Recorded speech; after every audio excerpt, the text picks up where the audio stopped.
Okay, Assalamualaikum geng. So hari ni kita ada Kia Sportage. Okay, Kia Sportage 2.0.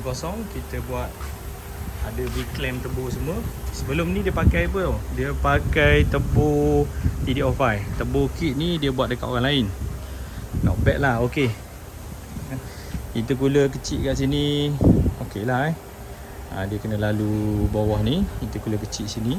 Sebab bila kita main off-road, kita tak boleh nak intercooler besar sangat depan. Bila kita langgar je, dia akan kena dekat sistem dia. Okay.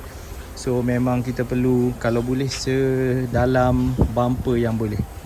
Okay. So selepas tu, dia punya enjin 2.0. Okay, Kia Sportage ni 2.0. Ada fuel regulator. Lepas tu dia pakai banana, wastegate. Boost pun rendah je ni. Turbo wastegate cat ayam Boost 05 macam tu je. Tapi dah cukup. Tapi bila dia pakai TD05 dengan ni, dia pakai TD05 20G. Horsepower mungkin akan dapat. Tapi dia punya respon tak ada. Sebab kita nak charging, kita nak awal ni. Dia dah pakai Mac ECU. Okay. Wire semua dah wire baru semua. Jadi dia nak respon, kita pakai turbo TD04L.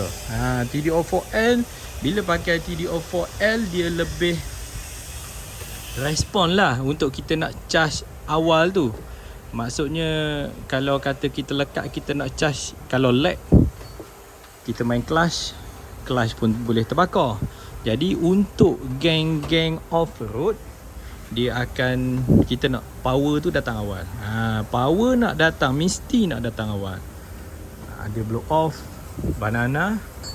Lepas tu kita tukar setup turbo lain, TD04L. Lepas tu pasang balik V-clamp. Jadi kita tak buka banana, kita fitting balik lah.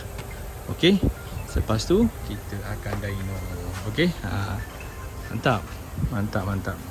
Okay. Ni adalah Kia Sportage. Ni adalah Kia Sportage 2.0 turbo. Okay, so nanti kita tengok hasil dia start semua sekali. Okay, mantap kan.